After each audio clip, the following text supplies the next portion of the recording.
Hello, beautiful, beautiful, beautiful, beautiful black people. I hope that this day has been a beautiful, beautiful day for you and all of your wonderful, wonderful, wonderful, intelligent black loved ones. My beautiful, beautiful black people, know this, that for the last 4 years or so, for the last 4 years, and I am going to quote his name. He's a white boy. He was a white boy, and his name is George Orwell. Orwell. George Orwell. And he said, and I am quoted, "The further a society drifts from the truth, the more it will hate those that speak it."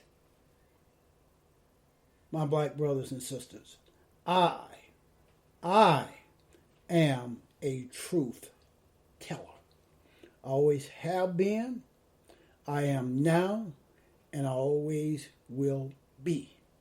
It has caused me frustration and disappointment in the many decades that I have been on this planet. It caused me some problems when I was out there working professionally as an engineer for 45 or so years. And now and then, on some of my podcasts, it will get me some very, very hateful and negative comments. Nevertheless, I will persist. The further a society or a person drifts from the truth, the more it/he/she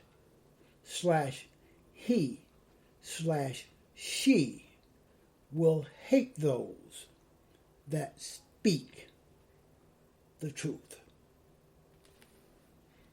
Do you agree? And I hope you do. For those white folks who have considered genocide when the COVID-19 attack on black folks wasn't enough, for those white folks who have considered genocide when the COVID-19 attack on black folks was not enough. It is not enough. It is likened to cocoa dancing, and I spell cocoa, C-O-C-O. It is likened to cocoa dancing. I imagine hate feels like cocoa dancing. And hopefully, by the end of this, you will understand what I'm talking about. Remember the dance student, Coco Hernandez?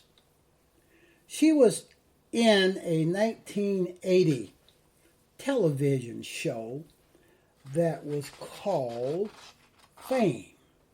Do you remember that show? Are you old enough to remember that show? Coco did not comb her hair. She didn't care about anything else but dancing. And in every third episode of that show, Fame, the producers would write a scene that required Coco to bust every available dance move in the dance room at that fictional studio at a New York City high school. And I will share this with you. I know someone that when she was a little girl,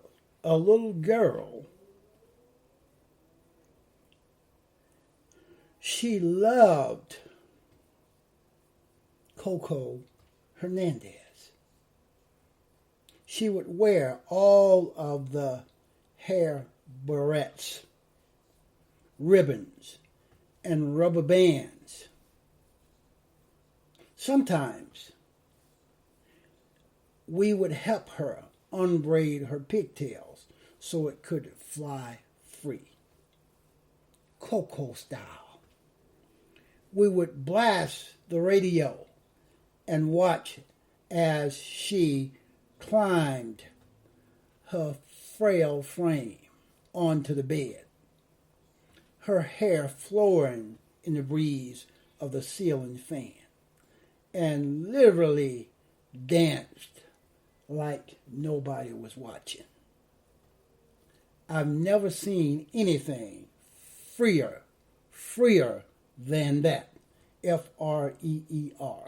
I've never seen anything freer than that.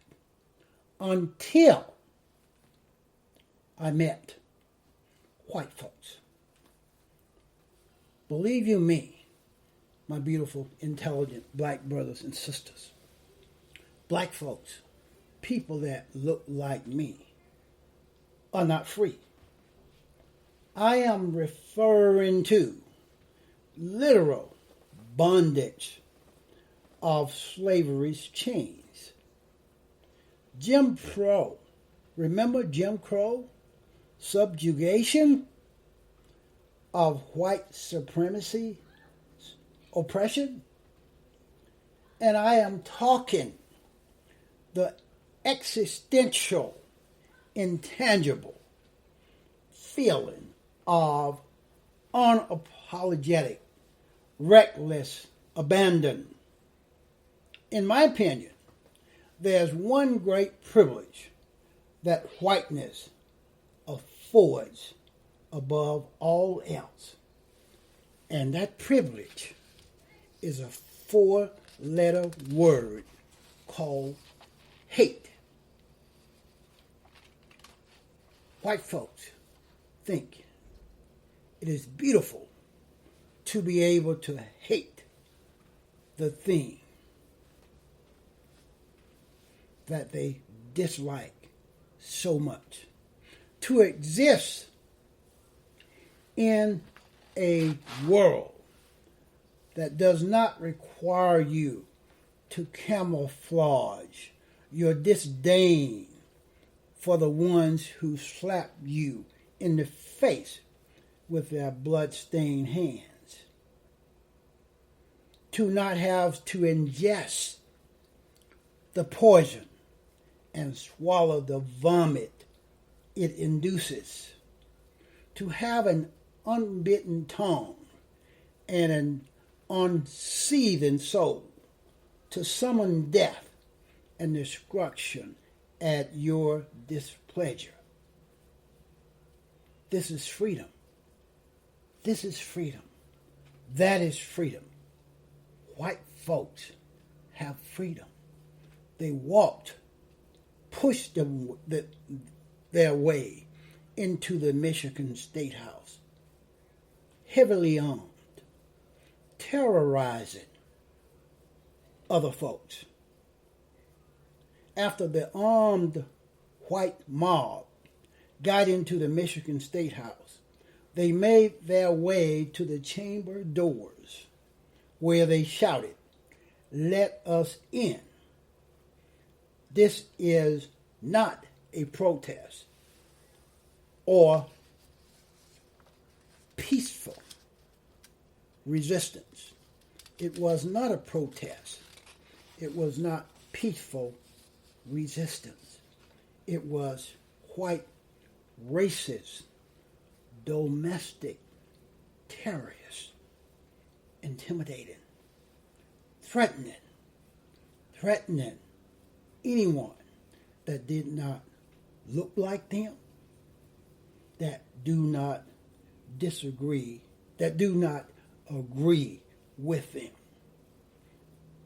At the Michigan State House, as multiple armed white boys stormed the building to demand access to the floor, state police had to protect and block their access. It looked like a coup, C-O-U-P. Tell me more about how we don't need gun reform. We need gun reform. This was from a protest on Thursday. Gun-toting white boys rushed into the Michigan State House to demand that Governor Gretchen Whitmer sentence more Michiganders to death by opening up the economy and forcing black folks to get back out there, exposing themselves to the COVID-19 disease. The mob of Open the Economy advocates rallied and stormed the Capitol building as the state legislators weighed whether or not they would rescind Governor Whitmer's stay-at-home orders meant to curb the spread of the COVID-19 disease. I'm sure these folks was intimidated by these racist, white, angry, domestic terrorists. They're white boys standing above us, yelling at us. Some of my colleagues are wearing bulletproof vests because they are threatened by this angry mob of racist white boys. Only white folk could do this. It is not just that the cops would not, it is not just that the cops would shoot the first black person in the head as soon as they crossed the threshold. It is not just that the armed invaders are so willing to offer other people's bodies up for sacrifice in exchange for dining in at Applebee's and checking out at Walmart.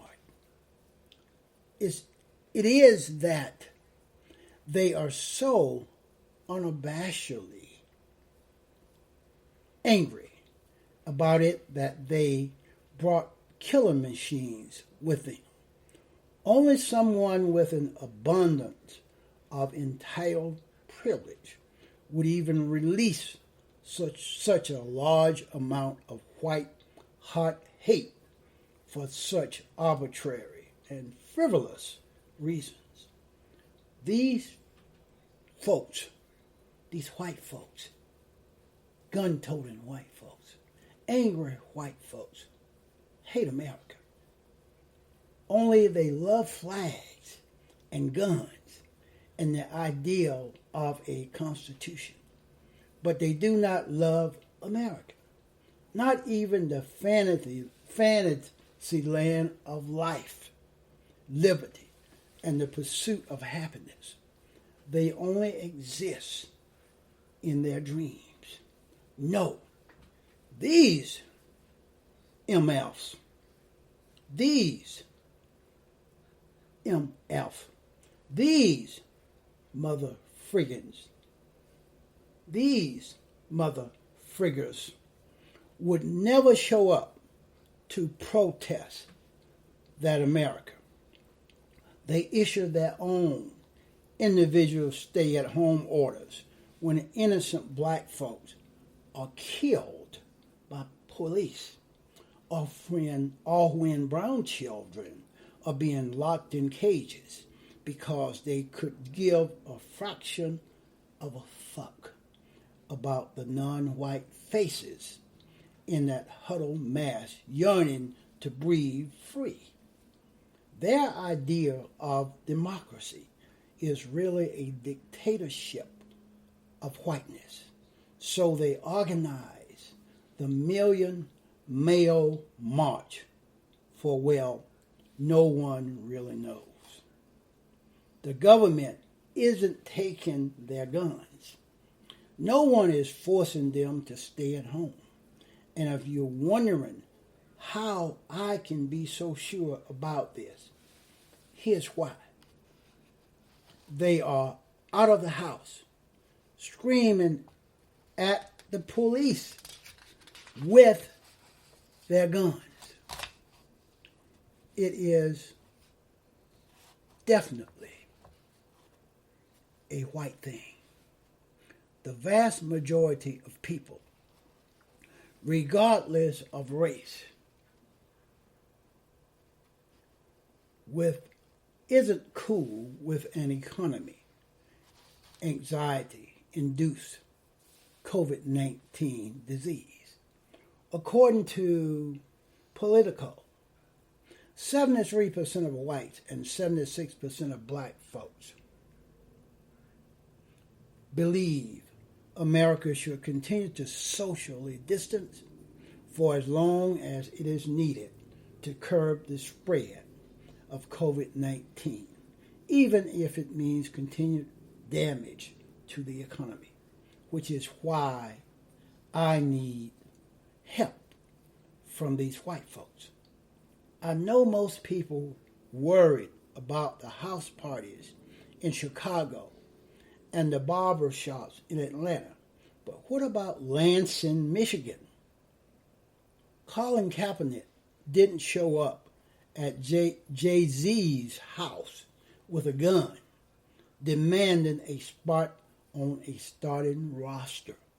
So you can't complain about Colin Kaepernick kneeling until you do something about white on white crime. White folks, I know you're not down with this.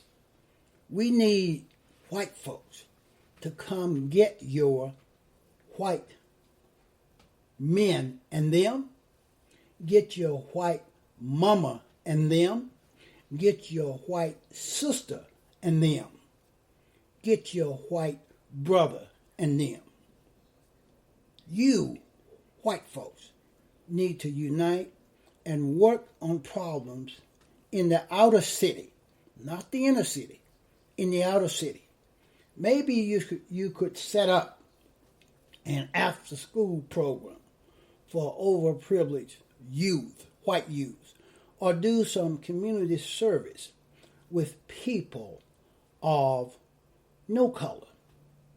And what in hillbilly hell is this about? What is it about, my beautiful black brothers and sisters?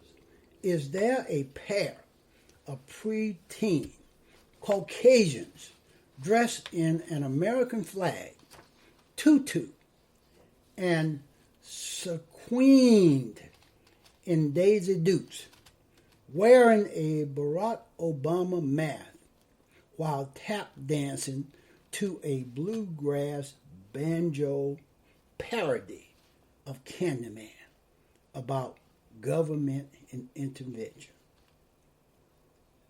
About government intervention. Anyway, white folks, I just wanted to know if you could talk to your fellow white folks who hate this country, or maybe you could just help create a world where black folks don't have to tuck the loathing for their oppressors behind white teeth and a clenched jaw.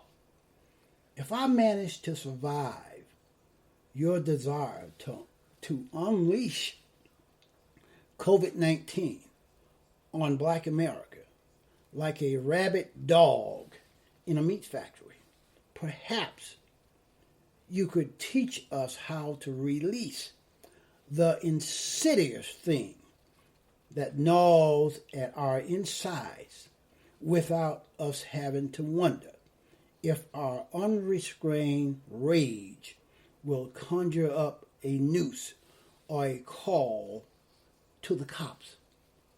Black folks are taught that the only path to our freedom is through peace and love, while you get to slit throats and storm castles. Damn, it must be great to be immune from everything, including the golden rule, to be able to do unto others as never have it done unto you, white folks. No, I do not hate white folks. I wouldn't even know what that felt like.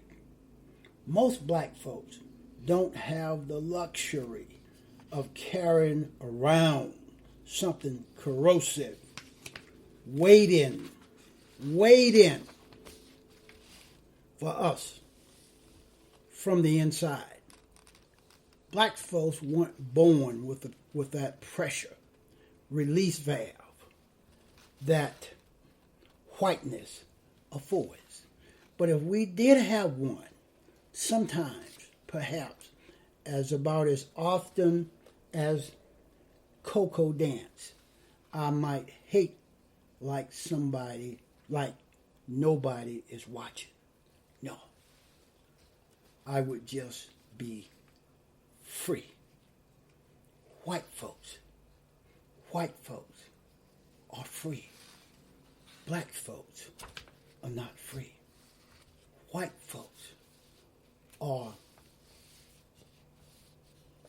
weaponized.